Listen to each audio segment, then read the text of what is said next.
دنیا کا غم عاشقوں کے لیے اپنی جگہ ہے، لیکن آج بھی جب حاجیوں کے قافلے پلٹ پلٹ کر آ رہے ہیں ابھی ان دنوں میں، آپ ان سے ملاقات کریں گے اور ان سے ملاقات کر کے یہ پوچھئے گا کہ مدینہ جب چھوڑ رہے تھے تو دل پر کیا گزر رہے تھے، تو آپ کو بتائیں گے کہ 1500 سال بعد بھی یہ مدینے کی کشش ہے، یہ اس گنبد خضرا کی کشش ہے، یہ حضور کی اس معطر گلیوں کی کشش ہے کہ آج سینکڑوں سال بعد بھی کوئی وہ شہر چھوڑتا ہے تو اس کے دل پر آری چلتی ہے، اس کے قلب پر بارے گرا گزرتا ہے، ایسا محسوس ہوتا ہے کہ ایمان کہتا ہے، قلب کہتا ہے کہ یہاں سے نہ جاؤ، اس لیے کہ ساری کائنات کا سامان جس کے صدقے میں ہے وہ مقصود کائنات یہیں آرام فرما ہے۔ ذرا توجہ کیجئے، جب سینکڑوں سال بعد مدینہ چھوڑنے کے بعد اتنا درد ہوتا ہے تو صحابہ کے قلب پر کیا گزری ہوگی جب حضور نے 63 سالہ خدمات کے بعد اس دنیا فانی سے پردہ لیا۔ ان لوگوں کے خیالات کے نشیمن پر کتنی بجلیاں گری ہوں گی کہ جن لوگوں نے صبح و شام حضور کے لیے وقف کر دی تھی، اپنے خاندان کو خاندان نہ سمجھا، حضور پر قربان کر دیا، اپنی خواہشات کو خواہشات نہ سمجھی، حضور کے حکم پر قربان کر دی۔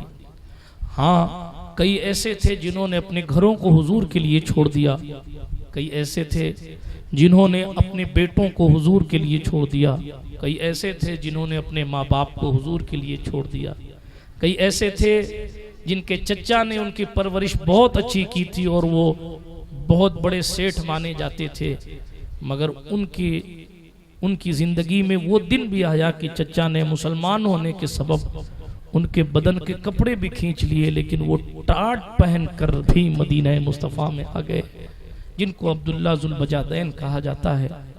آپ اندازہ کیجئے، کوئی روم سے چل کے آیا، کوئی فارس سے چل کے آیا، صفہ کے چبوتروں پر بیٹھ کر کم و بیش 70 صحابہ نے زندگی گزاری کہ مصطفیٰ کا حجرہ اقدس کا دروازہ کھلے گا تو حضور جب جائیں گے تب بھی حضور کی زیارت ہوگی، حضور جب آئیں گے تب بھی حضور کی زیارت ہوگی۔ جس جلوہ جہاں آرا کو صبح و شام دیکھا کرتے تھے، آپ اندازہ کر سکتے ہیں کہ ان کے قلب پر کیا گزری ہوگی۔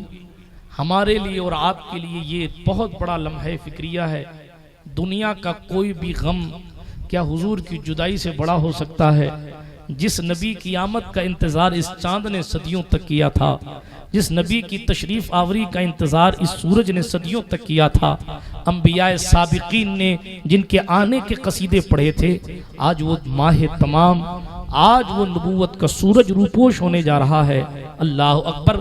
ہمارے لیے اور آپ کے لیے یہاں تسلی بھی ہے کہ تمہارا بیٹا، تمہارا بھتیجا، تمہارا پوتا، تمہارا نواسا رسول اعظم سے قیمتی نہیں ہے، لیکن جس دن رسول اعظم کی چوکھٹ پر ملک الموت پہنچا، دنیا کے تمام لوگوں کو کہیں نہ کہیں تسلی دی جا رہی ہے کہ جس کی خیریت پوچھنے ملک الموت آتا تھا، جس کے گھر میں بغیر اجازت کے ملک الموت داخل نہیں ہوتا تھا، قرآن نے اس سے کہا انک میتن، اے محبوب آپ نے انتقال فرمانا ہے۔ جناب، ہمیں اور آپ کو وہیں سے یہ قانون مل گیا کہ دنیا میں کسی ماں نے ایسا بچہ نہ جنا کہ جو پیدا ہو جائے اور پھر انتقال نہ کرے۔ کوئی ایسا ہو ہی نہیں سکتا کہ جو پیدا ہو اور انتقال نہ کرے۔ ہر پیدا ہونے والے کو انتقال کر جانا ہے، ہر دنیا میں آنے والے کو چلا جانا ہے۔ اگر کسی کو باقی رہنا ہوتا تو سب سے پہلے ذات سیدہ آمنہ خاتون کے شہزادے، سیدہ فاطمہ زہرا کے بابا مقصود کائنات، رحمت عالم، نور مجسم، سرکار مصطفیٰ کریم صلی اللہ علیہ وآلہ وسلم کی تھی۔ لیکن دیکھیں آپ، جس جلوہ جہاں آرا کو دیکھ کر بے قرار دلوں کو سکون مل جاتا تھا، بھوکے صحابہ، خود سرکار ابو ہریرہ کا قصہ آپ سنتے رہتے ہیں کہ میں نے ابو بکر سے اس لیے مسئلہ پوچھا تاکہ وہ میرے چہرے کی طرف دیکھیں اور میری کمزوری اور نقاہت کو دیکھ کر وہ مجھے کچھ کھلا دیں، مگر ابو بکر نے مسئلے کا جواب دیا اور آگے چلے گئے۔ عمر فاروق سے بھی میں نے اس لیے سوال کیا تاکہ وہ میرے چہرے کی طرف دیکھیں اور میری کمزوری کو دیکھ کر مجھے کچھ کھلائیں، مگر عمر نے بھی مجھے جواب دیا اور آگے چلے گئے۔ میں نے سید عالم کو آتا دیکھا، تصورات کی دنیا میں بہت کچھ سوچنے لگا، خیالات کی امیدیں آسمان کو چھونے لگی۔ جیسے ہی مصطفیٰ تشریف لائے، غریبوں کے سہارے، یتیموں کے ماوا، فقیروں کے ملجا، سید عالم روح کائنات، جان کائنات، مقصود کائنات، مالک کائنات، مختار کائنات، وجہ تخلیق کائنات، باعث تکوین کائنات، سرکار مدینہ، راحت قلب و سینہ، صاحب معطر پسینہ، سید عالم کی تشریف آوری ہوئی۔ عبد الرحمن ابن صخر المعروف ابو ہریرہ کہتے، میں آگے بڑھا اور میں نے حضور سے بھی سوال کیا، مگر غریبوں کے ماوا نے فرمایا ابو ہریرہ جواب بعد میں لے لینا، پہلے چل کے کچھ کھا لے۔ یہ مصطفیٰ جان رحمت ہے جنہوں نے اپنے وفاداروں کو یوں تسلیاں دی ہیں۔ تفصیل میں نہیں جاتا، لیکن صحابہ کے قلب پر کیا گزری ہوگی، میرے پاس وہ لفظ نہیں ہیں جو میں بیان کر سکوں۔ کوئی ایک لمحہ حضور کے ساتھ گزار لے، اور حضور تو حضور ہیں۔ کسی نے ایک بار خواب میں بھی اگر خواجہ خواجگان کو دیکھ لیا ہے،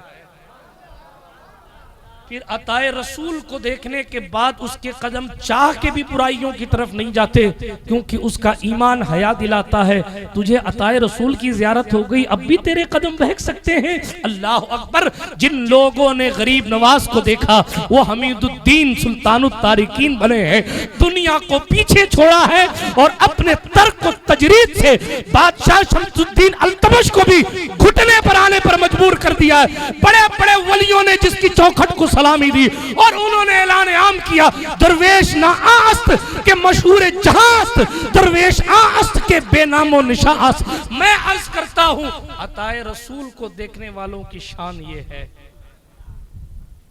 تو پھر جنہوں نے رسول کو دیکھا ہوگا ان کے لیے برداشت کرنا کیسے ہو؟ صبح و شام صحابہ حضور کو اتنا چاہتے تھے، اتنا میں نے جمعے میں عرض کیا تھا نا، میں نے جمعے میں عرض کیا تھا کہ کسی نے اٹھ کے کہا تھا حضور آپ تو جنت کے اعلیٰ درجے پر ہوں گے، ہم امتی ہم نیچے ہوں گے، تو ہم جنت میں رہ کے بھی اگر حضور کو نہیں دیکھ پائیں گے تو پھر جنت میں جانے میں مزہ کیسے آئے گا؟ تو حضور نے جواب نہیں دیا، اس سے پہلے قرآن کی آیت نازل ہو گئی، وَمَن يُطِعِ اللَّهَ وَالرَّسُولَ فَأُولَٰئِكَ مَعَ الَّذِينَ، اللہ اکبر! قانون وَمَن يُطِعِ اللَّهَ وَالرَّسُولَ، جو بھی اللہ اس کے رسول کی اطاعت کرے وہ سب ان لوگوں کے ساتھ رہیں گے جن پر اللہ نے انعام کیا، من النبیین والصدیقین والشہداء والصالحین وحسن اولئک رفیقا۔ عرض یہ کر رہا تھا سرکار مصطفیٰ اس طرح تسلیاں دیتے تھے۔ صدیق اکبر کی شان یہ تھی حضور رات کو دروازہ بند کرتے تھے تو چوکھٹ پر ابو بکر ہوتے تھے، اور حضور دروازہ صبح کھولتے تھے تو بھی چوکھٹ پر ابو بکر ہوتے تھے۔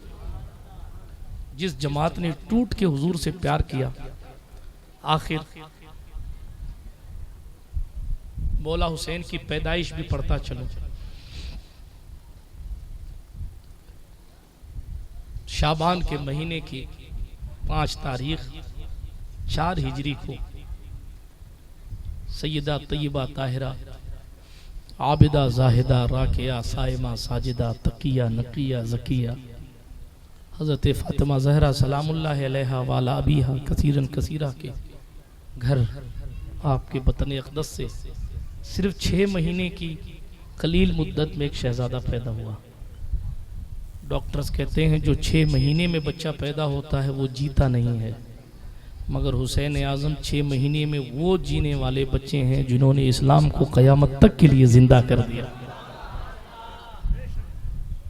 کسی نے حضور کو آ کر خبر دی سرکار نواسا آیا ہے، سرکار چل کے تشریف لائے، اپنے بیٹے کو اپنی گود میں لیا اور سید عالم صلی اللہ علیہ وآلہ وسلم نے فرمایا اس کا نام حسین ہو۔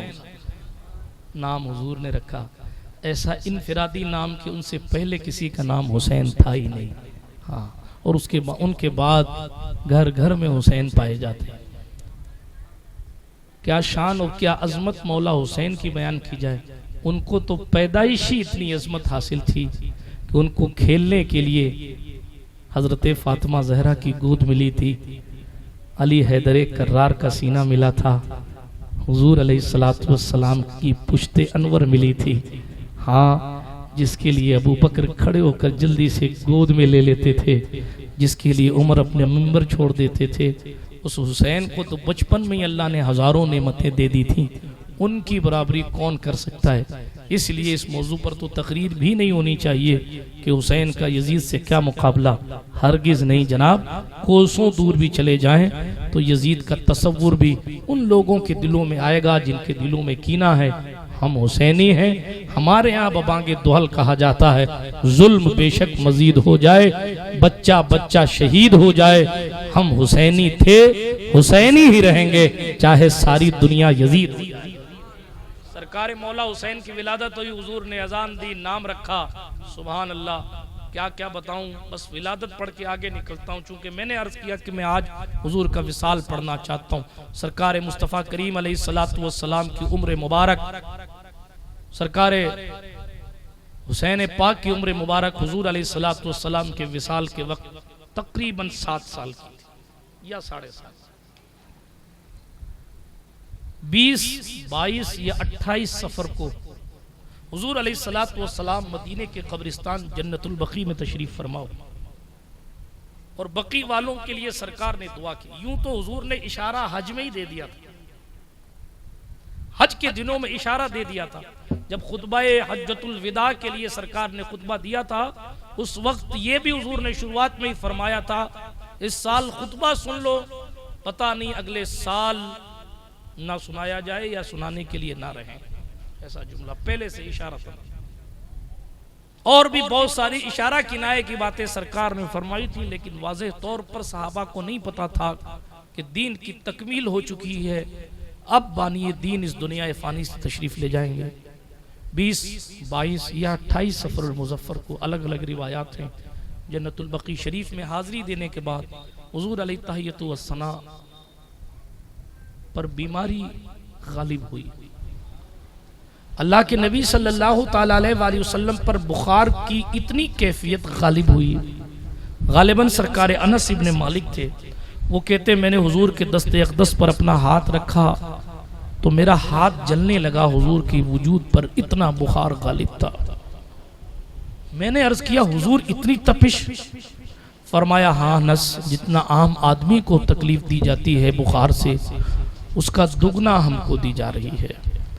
حضرت انس نے کہا حضور اس کا اجر بھی دوہرا ہے؟ کہا اللہ کے ہاں اس کا بدلہ بھی دوہرا ہے۔ حضور علیہ السلام نے اسی بیماری کے ایام میں سرکار مدینہ علیہ السلام نے اپنی ازواج سے پوچھا آج کس کی باری ہے؟ تو کہا صاحب آج سیدہ میمونہ کی باری ہے۔ یا حضور سرکار میمونہ کے گھر تھے اور پوچھا کہ آج کس کی باری ہے؟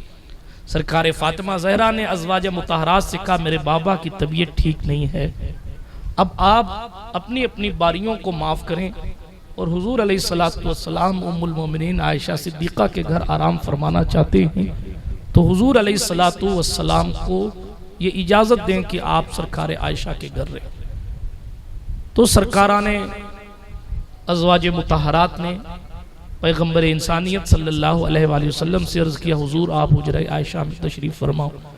آپ حدیث پڑھیں گے تو آپ کو رونا آئے گا کہ اس وقت حضور کی تکلیف ایسی تھی کہ حضور کے پاؤں زمین پر برابر نہیں آ رہے تھے۔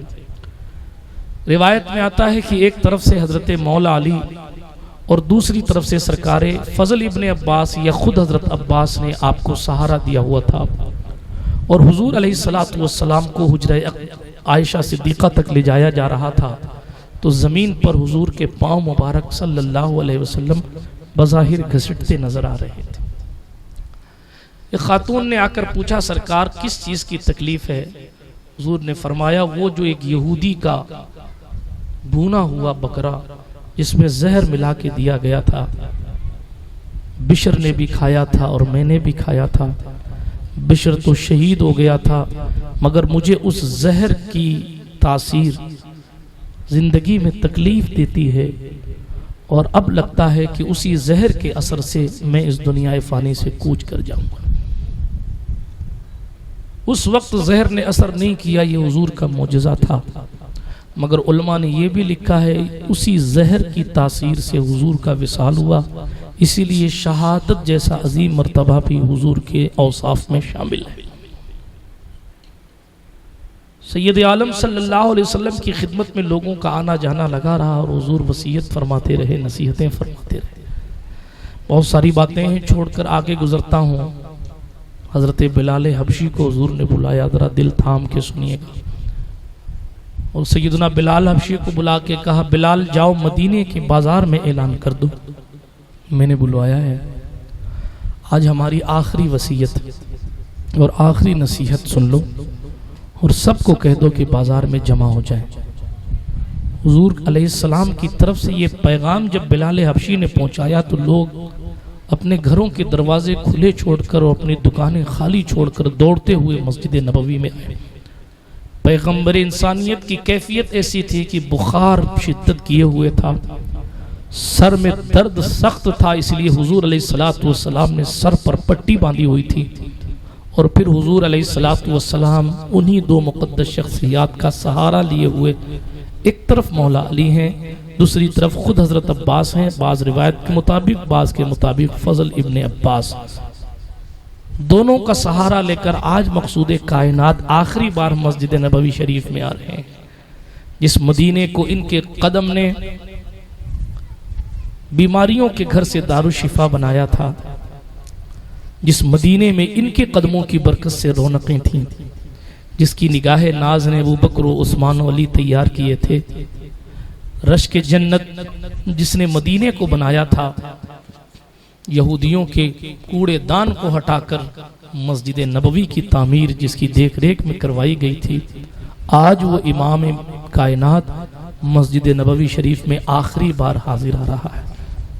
صحابہ کے دلوں پر کیا گزری ہوگی، میرے پاس الفاظ نہیں ہے کہ میں بیان کر سکوں، نہایت ضبط کے ساتھ میں آگے چلتا ہوں۔ سید عالم صلی اللہ علیہ وآلہ وسلم جب تشریف لائے مسجد نبوی شریف میں، صحابہ کرام کا جب غفیر تھا، مسجد بھر گئی تھی۔ حضور رحمت للعالمین نے چند نصیحتیں کرنے کے بعد پھر اسی موقع پر ارشاد فرمایا تھا، کسی کو مجھ سے بدلہ لینا ہے تو وہ مجھ سے قصاص لے لے، قیامت کے دن پر نہ اٹھا رکھے، اس لیے کہ وہ دن بڑا سخت ہوگا۔ سرکار مدینہ کے اس فرمان پر کسی صحابی نے کھڑے ہو کر کچھ نہیں کہا، مگر حضور علیہ السلام نے بار بار یہی بات کی، یعنی مبالغہ فرمایا۔ تو ایک صاحب کھڑے ہوئے، انہوں نے کہا حضور 3 درہم مانگتا ہوں۔ کیسے؟ عرض کیا حضور میں آپ کے ساتھ تھا فلاں جگہ پر، آپ نے کسی سائل کسی مانگنے والے کو جب یہ دیکھا کہ وہ مانگ رہا تھا تو آپ نے فرمایا اس کو دے دے، تو میں نے 3 درہم دیے تھے حضور، وہ مجھے واپس نہیں دیے گئے۔ اللہ کے نبی صلی اللہ علیہ وسلم نے حضرت عباس کے بیٹے سے یا سرکار مولا علی سے کہا کہ اس کا پیسہ دے دو۔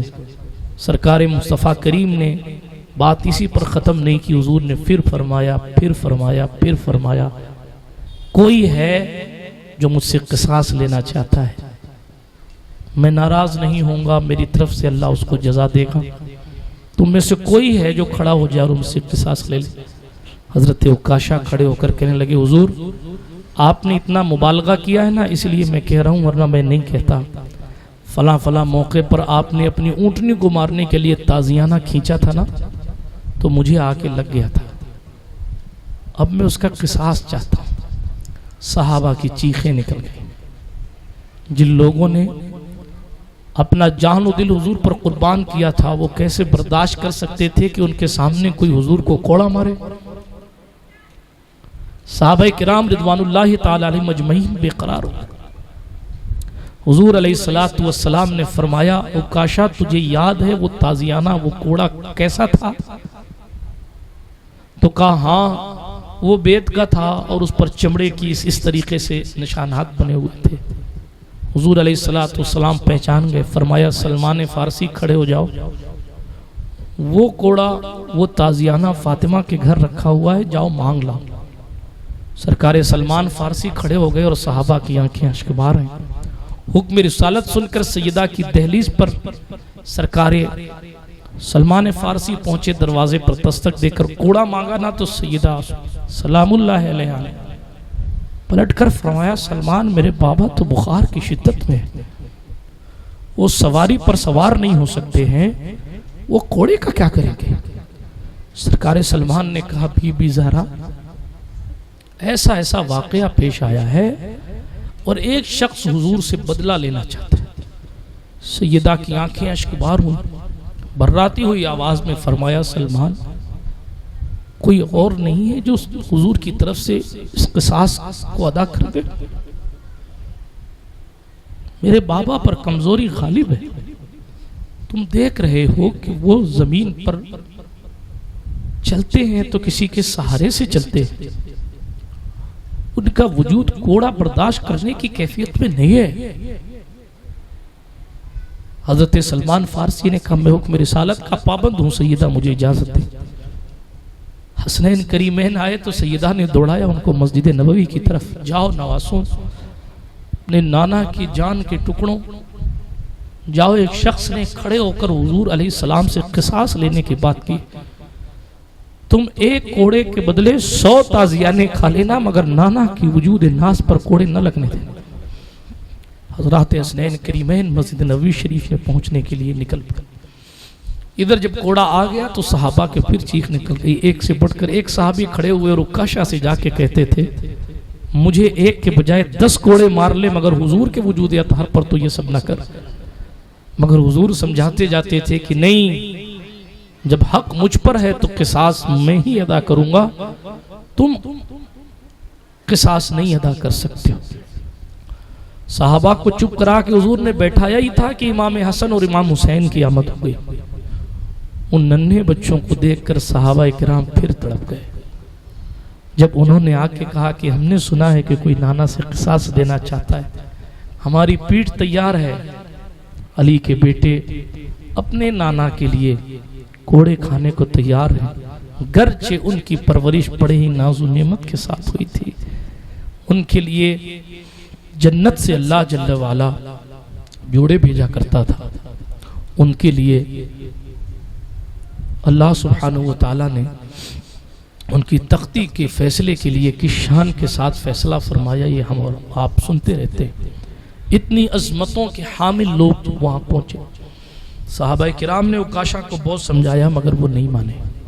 حضور علیہ السلام نے بھی فرمایا میرے نواسوں، میرے جگر کے ٹکڑوں، تم قصاص ادا نہیں کر سکتے، مجھ پر حق ہے تو میں ہی ادا کروں۔ حضرت عکاشہ نے اس وہ بید ہاتھ میں اٹھایا اور ہاتھ میں اٹھا کر حضور کے قریب جانے لگے۔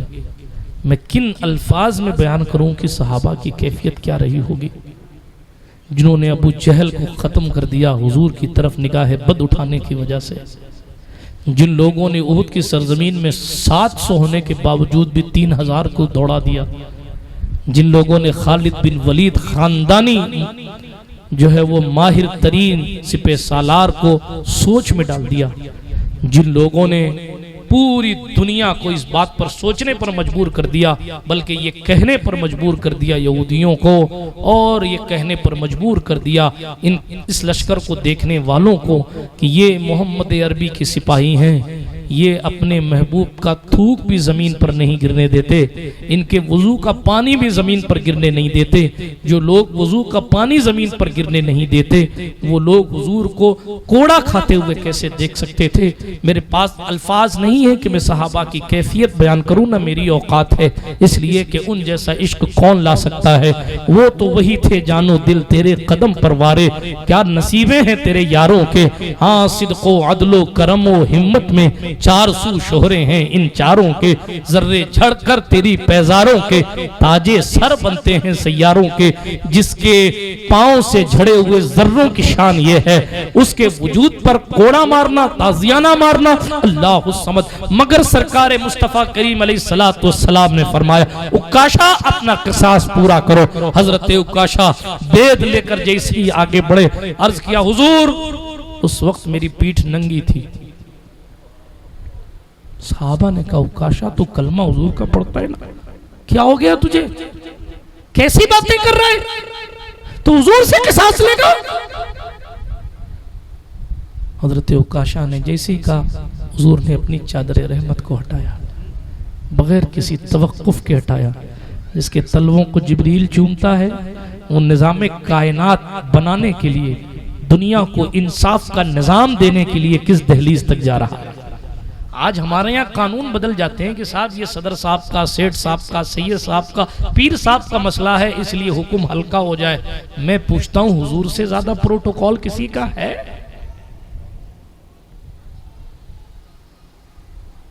جو روئے صحیح مسلم میں نہیں ہے کہ حضور رو رہے تھے تو جبریل آئے اور پوچھا تھا ما یبکی کا یا رسول اللہ، آپ کو کس چیز نے رلایا ہے؟ اس کے رونے پر کئی کلومیٹر دور سے فرشتے کو سفر کرنا پڑے، اس کے وجود پر بید لگنے جا رہی ہے اور وہ کچھ نہیں کہہ رہے۔ کیوں؟ تاکہ دنیا کو پتا چلے کہ انصاف کس چیز کا نام ہے۔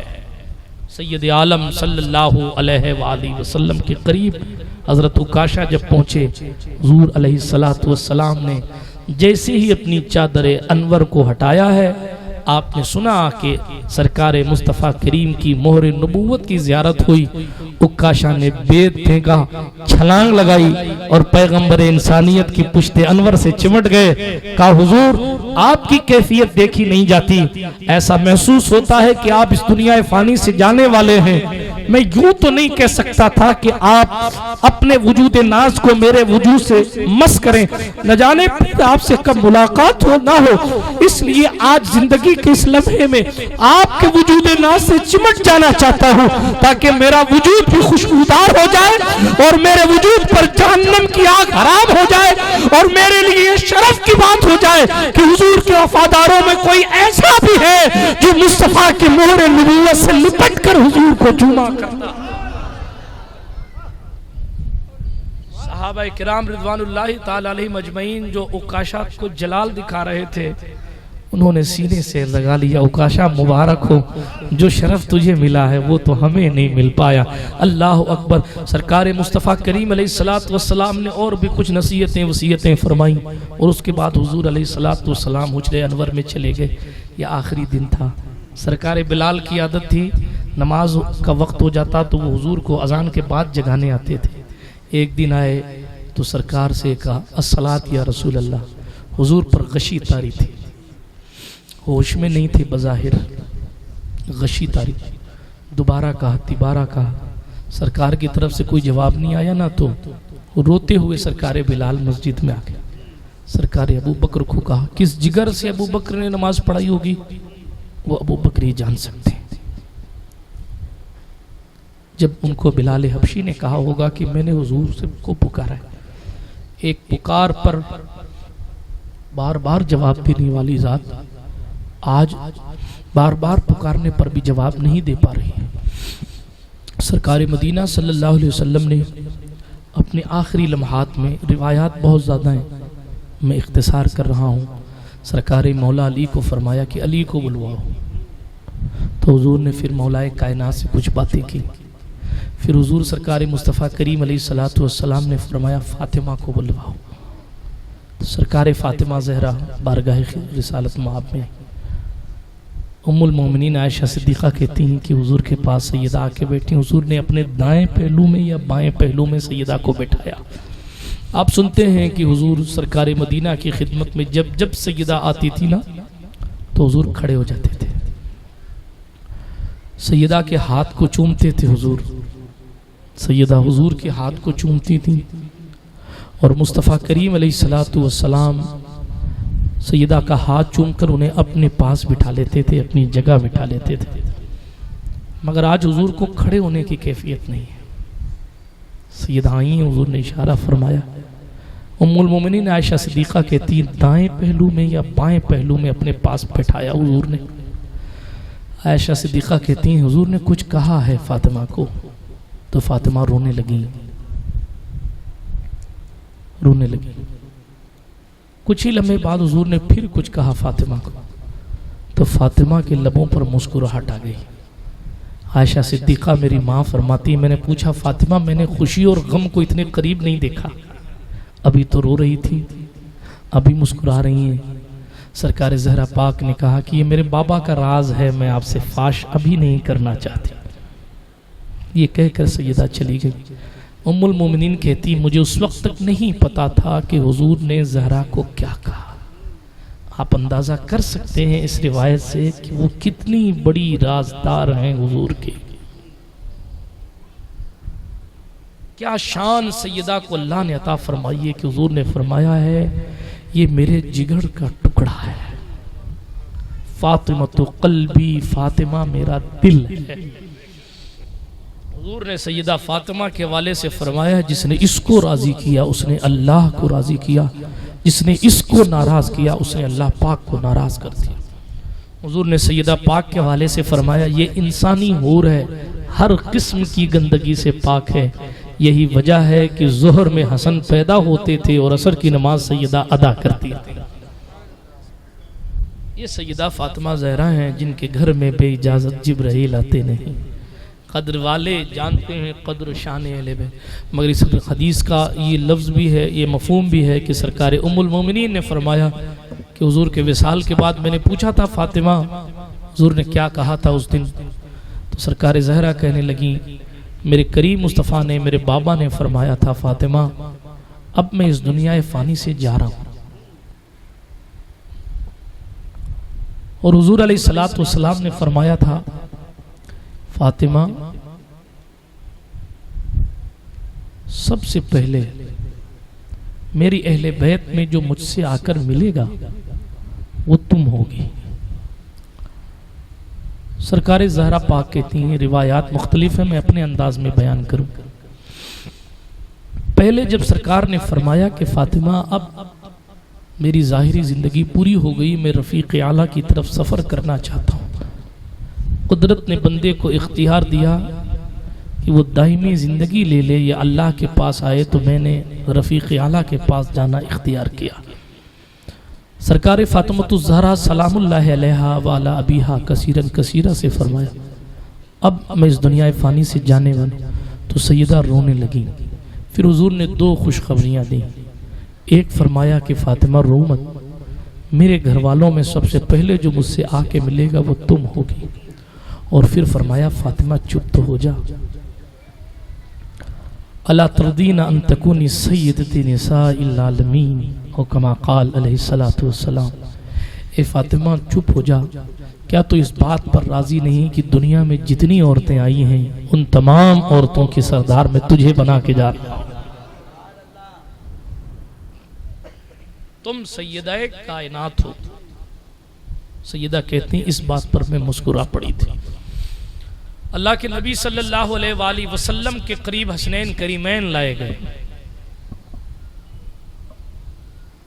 کوئی حضور کے رخسار اطہر کے پاس بیٹھا ہے، کوئی سینہ انور کے پاس بیٹھا ہے، حضور اپنے نواسوں کو پلا رہے ہیں، سمجھا رہے ہیں، اور جو وہاں موجود لوگ تھے ان سے حضور نے فرمایا سنو میرے بعد ان کی تکریم کرنا، میرے بعد ان کی تعظیم کرنا، میرے بعد ان سے محبت کرنا، معاف کیجئے گا یہ دل کا درد ہے اور ہر سید کے دل کا درد ہے۔ حضور نے قدم قدم پر حسنین سے محبت کے بارے میں فرمایا، بلکہ بار بار ایک مقام پر 3 بار فرمایا میں اپنی اہل بیت کے بارے میں تمہیں اللہ سے ڈراتا ہوں، میں تمہیں اپنی اہل بیت کے بارے میں اللہ سے ڈراتا ہوں، میں تمہیں اپنی اہل بیت کے بارے میں اللہ سے ڈراتا ہوں۔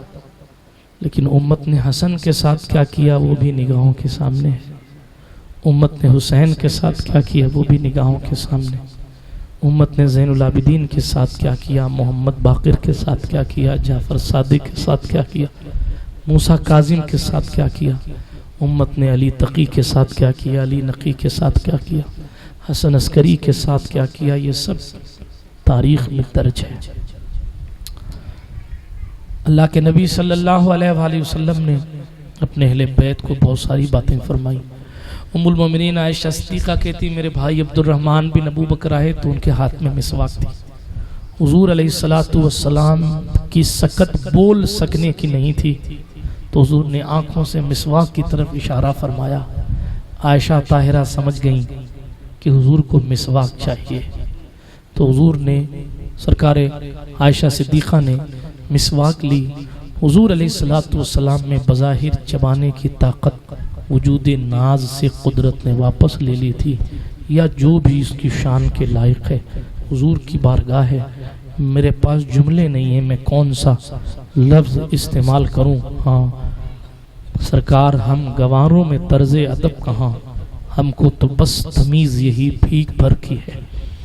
سید عالم صلی اللہ علیہ وآلہ وسلم کو ام المومنین عائشہ صدیقہ نے مسواک خود چبائی اور پھر حضور کے دہن مبارک میں حکم رسول پر ڈالی۔ برادران ملت اسلامیہ، تاریخ میں اور سیرت کی کتابوں میں آیا کہ حضور علیہ السلام کی غشی بڑھتی جاتی تھی۔ ایک برتن میں پانی رکھا تھا، حضور نے اپنا پاؤں مبارک اس میں رکھا ہوا تھا، پانی کا چھڑکاؤ بھی ہوتا تھا۔ بہت ساری روایتیں میں چھوڑ کے آگے بڑھتا ہوں۔ حضور نے آسمان کی طرف ہاتھ اٹھایا ہوا ہے، جبریل امین آئے ہیں اس سے پہلے، اور یہ بھی روایت پڑھ دوں، اس میں بھی دو روایت ہیں۔ ایک روایت تو یہ ہے کہ جس وقت ملک الموت آئے اس وقت حضرت زہرا پاک نے دروازے سے اندر آنے کی اجازت نہیں دی۔ انہوں نے پہلی بار کہا کہ اجازت دیجیے، تو کہا میرے بابا کی کیفیت ٹھیک نہیں ہے، بعد میں آ کے ملنا۔ وہ انسانی شکل میں آئے تھے۔ دوسری بار انہوں نے کہا کہ مجھے اجازت دیجیے، میں حضور سے ملنا چاہتا ہوں۔ سرکار ام حسنین حضرت سرکار فاطمہ زہرا نے منع فرما دی۔ تیسری بار میں انہوں نے گرجدار انداز میں کہا، جو ان کی اصلی آواز ہے، کہ مجھے ملنا ہے۔ تو اہل بیت اطہار پر بظاہر ایک روب سا طاری ہو گیا، تو حضور علیہ السلام کی استغراق کی کیفیت بھی تبدیل ہو گئی۔ تو حضور علیہ السلام نے پوچھا، فاطمہ کیا ہوا؟ کہا حضور ایک شخص آیا ہے، عجیب سا انسان ہے، قریب کا بھی نہیں لگتا، دور کا بھی نہیں لگتا، اور وہ آپ سے ملنا چاہتا ہے۔ حضور علیہ السلام نے فرمایا، فاطمہ جانتی وہ کون ہے؟ کون ہے؟ سرکار مصطفیٰ جان رحمت نے فرمایا، جانتی وہ کون ہے؟ سرکار زہرا نے کہا، اللہ اس کا رسول بہتر جانے۔ فرمایا، وہ ایسا ہے جو باپ کو بیٹے سے دور کر دیتا ہے، بیٹے کو باپ سے دور کر دیتا ہے، جو کسی پر رحم نہیں کرتا، جو شوہر کو بیوی سے دور کرتا ہے، بیوی کو شوہر سے دور کرتا ہے، بچوں کو یتیم بناتا ہے، عورتوں کو بیوہ بناتا ہے۔ اے فاطمہ وہ ملک الموت ہے، اس کو آنے دے۔ سرکار فاطمہ زہرا نے پھر اجازت دی تو وہ آئے۔ دوسری روایت اور جو اصح اور مشہور روایت وہ یہ ہے کہ سرکار جبریل امین بارگاہ رسالت اقدس میں حاضر ہوئے، حضور علیہ السلام کی کیفیت دیکھی اور حالات جو ہیں وہ دیکھے، استغراق کی کیفیت دیکھی۔ حضور نے فرمایا، جبریل بڑی تکلیف میں ہوں، میں جب اس کنڈیشن میں پہنچتا ہوں تو میرے رونگٹے کھڑے ہوتے ہیں۔ میری سرکار فاطمہ زہرا نے حضور کی تکلیف کو دیکھی نا، تو حدیث شریف میں آیا، ان کی زبان سے نکلا، واہ کر بابا، ہائے میرے بابا کی تکلیف، ہائے میرے بابا کی تکلیف۔ تو حضور نے سیدہ کو اس کیفیت میں بھی تسلی دیتے ہوئے کہا، بیٹا فاطمہ تیرا بابا آج کے بعد کسی تکلیف میں نہیں پڑے گا۔ اس طریقے سے حضرت جبریل امین آئے، تکلیف کو دیکھا۔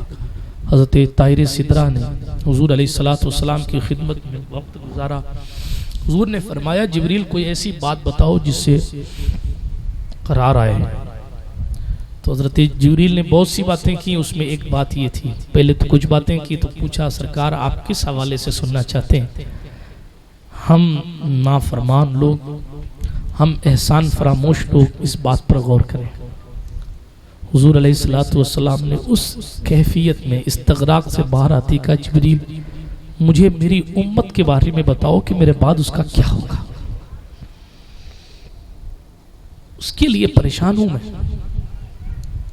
طاہر سدرہ نے پھر اس وقت یہ کہا کہ یا رسول اللہ صلی اللہ علیہ وسلم، آپ بے فکر رہیں، اللہ نے آپ سے وعدہ کر لیا ہے، آدم سے لے کے عیسیٰ تک کسی کی امت کے جنتی کے لیے جنت نہیں کھولی جائے گی جب تک کہ آپ کی امت کو جنت میں نہ داخل کیا جائے۔ پہلے آپ کی امت جائے، پھر کسی اور کی جائے۔ حضور نے یہ سنا تو قرار آیا۔ پھر سرکار مصطفیٰ جان رحمت نے فرمایا، جبریل دروازے پر کون؟ کہا حضور ملک الموت ہے، موت کا فرشتہ ہے، اجازت دیں تو حاضر آتا ہے۔ آپ سے پہلے کسی کی یہاں اجازت نہیں لی، اس روایت میں یہ ہے، آپ کے بعد بھی کسی کی یہاں اجازت نہیں لیں گے۔ حالانکہ بعض روایتوں میں آیا ہے کہ حضور نے فرمایا کہ عیسیٰ روح اللہ سے اجازت لی گئی تھی، لیکن اس روایت میں یہ ہے کہ ملک الموت نے آپ سے پہلے کسی سے اجازت نہیں لی، اور آپ کے بعد بھی آج تک کسی سے اجازت نہ اس نے لی ہے نہ اب کسی سے لے گا۔ یہ کسی بھی وی آئی پی کے گھر میں بغیر اجازت کے چلا جاتا ہے، اس کو کوئی روک ٹوک نہیں ہے، مگر آپ کے دربار کے لیے قدرت نے پابند کیا ہے کہ محبوب اجازت دیں تو روح نکالنا اور منع کر دیں تو واپس آ جانا۔ سرکار جبریل امین نے اجازت مانگی تو ملک الموت اندر ہے. حضور نے ان سے پوچھا تو انہوں نے بھی کہا حضور اجازت کا پابند ہوں، آپ فرمائیں گے تو کام کروں گا ورنہ واپس چلا جاؤں. اللہ کے رسول علیہ السلام نے حضرت جبریل کی طرف دیکھا تو حضرت جبریل نے عرض کیا یا رسول اللہ ان اللہ قد اشتاق الی لقائک، اللہ جل وعلا آپ سے ملاقات کا مشتاق ہے جو اس کی شان کے لائق ہے. حالانکہ وہ اشتیاق سے پاک ہے لیکن لفظ حدیث میں یہی آیا ہے. حضور سمجھ گئے تو اللہ کے رسول نے فرمایا روح نکال لو. اب اس آخری وقت کی روایات یہ ہیں کہ حضور نے اپنے مقدس ہاتھ کو آسمان کی طرف کیا ہوا تھا اور حضور کے الفاظ یہ تھے بالرفیق الاعلی، بالرفیق الاعلی، میں اپنے اعلیٰ دوست کی طرف جا رہا ہوں. ہاتھ نیچے آئے تو روح انور وجود ناز سے پرواز کر چکی تھی. روایت میں یہ بھی ہے کہ جبریل نے آ کر یہ بھی کہا تھا آج میں بالکل اپنے عشق کی کتاب کو کھول کے پڑھ رہا ہوں. ہاں جبریل نے یہ بھی کہا تھا حضور جنت سجا دی گئی ہے، حوران بہشت نے سنگار کر لیے ہیں، فرشتے دو رویہ سب بنا کر کھڑے ہیں، آسمانی مخلوق بھی آپ کی روح اقدس کی خوشبو سے معطر ہونے کو تیار ہے. سرکار مصطفیٰ نے پھر اجازت دی ہے تو طائر سدرہ نے ملک الموت کو آنے کی اجازت دی اور پھر حضور علیہ السلام کا یہ ظاہری وصال مبارک ہوا بالرفیق الاعلی. رفیق کہتے ہیں دوست کو، اعلیٰ بلند کو. اللہ اکبر کبیرہ. سرکار مصطفیٰ جان رحمت کا وصال ہوا. صحابہ پر کیا گزری. علی جیسا بہادر اپنی جگہ سے اٹھ نہیں پا رہا تھا، عثمان جیسا سخی شخص بول نہیں پا رہا تھا. عمر فاروق اعظم کی شان یہ تھی کہ وہ تلوار ننگی لے کر مدینے کی گلیوں میں بے تحاشا گھومتے تھے. خبردار کسی نے کہہ دیا کہ حضور کا انتقال ہو گیا تو میں گردن مار دوں گا. اتنے جلال میں تھے عمر فاروق اعظم. جس وقت وصال ہوا اس وقت سرکار ابو بکر صدیق تھے نہیں. روایت میں آتا حضور کی اجازت سے وہ اپنے سسرال گئے ہوئے تھے. صبح ہی حضور سے اجازت لی تھی یا جب بھی لی تھی. جب وہ واپس آ رہے تھے تو پتہ چلا سرکار کا وصال ہو گیا تو سیدھے حجرے عائشہ میں گئے. حضور علیہ السلام کے وجود ناز پر ایک یمنی چادر تھی. ابو بکر صدیق نے اسے اٹھایا اور حضور کے جسم اقدس جس سے بظاہر روح انور نکل چکی ہے اس کی پیشانی کو چوما اور پیغمبر انسانیت صلی اللہ علیہ وسلم کی یاد میں روئے. مگر جب حجرہ عائشہ صدیقہ سے باہر نکلے دیکھا علی کا یہ حال، عثمان کا یہ حال، عمر کا یہ حال. عمر کا جلال یہ تھا روایتیں نہ کہتی تو نہ پڑھتا. جب مسجد نبوی شریف میں حضرت ابو بکر داخل ہو رہے تھے نا تو دروازے پہ عمر ملے اور کھڑے تھے تلوار لے کر. سرکار ابو بکر نے کہا بیٹھ جا کر. نہیں بیٹھوں گا جاؤ. یہ ان کی کنڈیشن، یہ ان کا جلال تھا. جو کبھی ابو بکر صدیق سے جلال میں بات نہیں کرتے تھے لیکن حضور علیہ السلام کے وصال کا درد اتنا گہرا تھا، حضور کی جدائی کا درد اتنا گہرا تھا کہ حضرت عمر فاروق نے صاف منع کیا ابو بکر صدیق کو نہیں بیٹھوں گا جاؤ. لیکن سرکار ابو بکر صدیق پر سلام کہ انہوں نے اس کنڈیشن میں آپا نہیں کھویا. حضور کا عاشق اصدق ہونے کے باوجود بھی حضور کے منبر شریف پر پہنچے اور سچویشن کو کنٹرول کیا. فی الحال میں ادھر نہیں جاتا. سرکار سیدہ فاطمۃ الزہرا کی کیفیت کو دیکھیں. سیدہ کی آنکھیں اشکبار اس لیے ہیں کہ باپ چلا جائے. آج کی بیٹیوں سے آپ پوچھئے کہ جناب باپ رہتا ہے تو عزتیں رہتی ہیں، باپ چلا جائے تو پھر جناب نندے بھی ٹھیک سے بات نہیں کرتی. باپ چلا جائے تو بھائی کا بھی انداز اور تیور بدل جاتا ہے. باپ کا سایہ شفقت اٹھ جائے تو ایسا لگتا ہے دنیا ہی اجڑ گئی. اور جس کا باپ مقصود کائنات ہو، ساری نعمتیں جس کے صدقے میں ملتی ہوں، اور جو باپ اتنا چاہتا ہو اتنا چاہتا ہو اتنا چاہتا ہو کہ جس کے طلبوں کو چومنے کے لیے جبریل آتے ہو وہ اپنی پاک بیٹی کے احترام میں کھڑا ہو جاتا ہو. جو بار بار اپنے نواسوں کے احترام کی تلقین کرتا ہو، جو اپنے نواسوں کے لیے چلتا ہوا خطبہ چھوڑ دیتا ہو، جو اپنے اصحاب کو یہ کہتا ہو اگر میرے نواسوں سے محبت نہ کرو گے تو بروز قیامت میری ملاقات تم سے ہوگی تو جواب دینا پڑے گا. ایسا محبت فرمانے والا آقا جب رخصت ہوا ہے تو سرکار زہرا کی کیفیت دیکھی نہیں جاتی اور رو کر کہتی تھی بابا ہمارا کون سا ہے.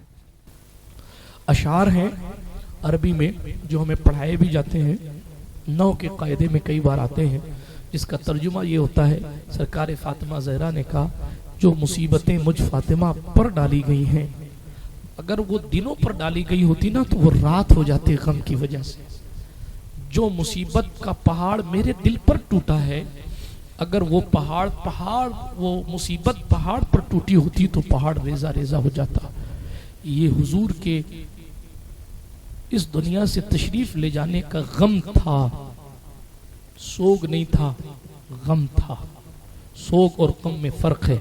آج کل کچھ ناہنجار سوگ کا نام دے کر امام حسین کے غم سے بھی روکنے کی ناپاک کوشش کرتے ہیں. میں پوچھتا ہوں، مجھے بتائیں، سیدہ فاطمۃ الزہرا نے، ان کے بارے میں تو کم و بیش تمام علماء متفق ہیں نا کہ حضور کے وصال کے بعد کسی نے سیدہ کو مسکراتا ہوا نہیں دیکھا. یہ 6 مہینے کے غم پر تمہارا کیا فتویٰ ہے؟ 6 مہینے تک سیدہ مسکرائی نہیں، 6 مہینے بعد وصال. حضور علیہ السلام کے وصال پر سیدہ زہرا کے دل پر کیا گزری، کسی خطیب کے پاس جملے نہیں کہ وہ بیان کر سکے. حسین کو دیکھیے، 7 سال کا بچپنا ہے، 7.5 سال کی عمر ہے. شعبان میں پیدا ہوئے ہیں، ربیع نور میں حضور کا وصال ہوا، تقریباً 7.5 سال کی عمر. 7.5 سال کے بچپنے میں حضور علیہ السلام کی جسد اقدس کو دیکھتے ہوئے ان پر کیا گزری ہوگی. 8 یا 9 سال کی عمر مبارک حضرت سرکار مولا حسن کی ہے. کیا گزری ہوگی ان کے قلب اطہر پر جب انہوں نے اس نواسے نے جب اپنے نانا کے اس کندھوں کو دیکھا ہوگا جس پر انہوں نے ساری زندگی سواری کری ہے. حسین کا غم صرف کربلا کا نہیں ہے. 7.5 سال کی عمر میں حضور کی جدائی یہ حسین کی ذات پر چھوٹا غم نہیں ہے. علی جدی علیہ السلام سیدہ کو پھر کبھی کسی نے مسکراتے نہیں دیکھا، کبھی نہیں. ان کی زندگی یوں ہی گزرتی رہی. وہ اپنے کام میں کام، سرکاران حسین اعظم کو، سرکاران حسنین کریمین کو بھی یہ خیال گزرتا تھا کہ میری ماں کبھی مسکراتی نہیں ہے. جس کی ماں 6 مہینے تک مسکرائے نہیں، وہ آج کے جوانوں کی طرح کچھ خوشی کا ماحول کریٹ کر سکتا ہے. غم کسے کہتے ہیں یہ حسین کے دل سے پوچھیں یار. 6 مہینے ماں تسلیہ دیتی ہے، باتیں بتاتی ہے، دین سکھاتی ہے، لیکن ماں مسکراتی نہیں ہے. ایک دن حضرت اسماء بنت امیس سے کہا تھا کیا پردہ ہے میری بہنیں غور سے سنیں. کہا اسماء میرا جی چاہتا ہے میرا جنازہ رات کو لے جایا جائے، کیونکہ جنازے پر کفن بھی ڈال دیا جائے، اس کے اوپر چادر بھی ڈال دی جائے تو بھی جسم کی حیات نظر آتی ہے کہ موٹی ہے کہ پتلی ہے، لمبی ہے کہ ناٹی ہے. میں چاہتی ہوں کہ وہ حال بھی میرا اس دنیا سے جانے کے بعد بھی کوئی نہ دیکھے. کئی دن فکر میں رہی تو سرکار اسماء نے کہا کہ مخدومہ کائنات، اے ملکہ فردوس بری، سیدہ کائنات، میں نے فلاں علاقے میں ایک جنازے کی چارپائی دیکھی ہے، اس میں لوگ لکڑیاں وغیرہ اس طرح کر کے اوپر سے بھی پیک کر دیتے ہیں. سرکار اسماء سے سیدہ نے فرمایا کر کے دکھاؤ. تو انہوں نے اس کا ماڈل پیش کیا کہ جنازے کی چارپائی کو یوں اس طریقے سے اوپر سے بھی ڈھک دیا جاتا ہے. تو سیدہ چند لمحے کے لیے مسکرائیں. یہ حضور کے وصال کے بعد فقط ایک مسکراہٹ تھی، وہ بھی پردہ داری کی معراج کو پہنچنے کی وجہ سے تھی. سرکار مولا حسین علی جدہ و علیہ السلام 6 مہینے تک حسن حسین نے اپنی ماں کو مسکراتا نہیں دیکھا. آخر میں بات لے کر جا رہا ہوں. باتیں تو بہت ساری ہیں لیکن بات کو اختتام کی سرحد تک لے کر جاؤں.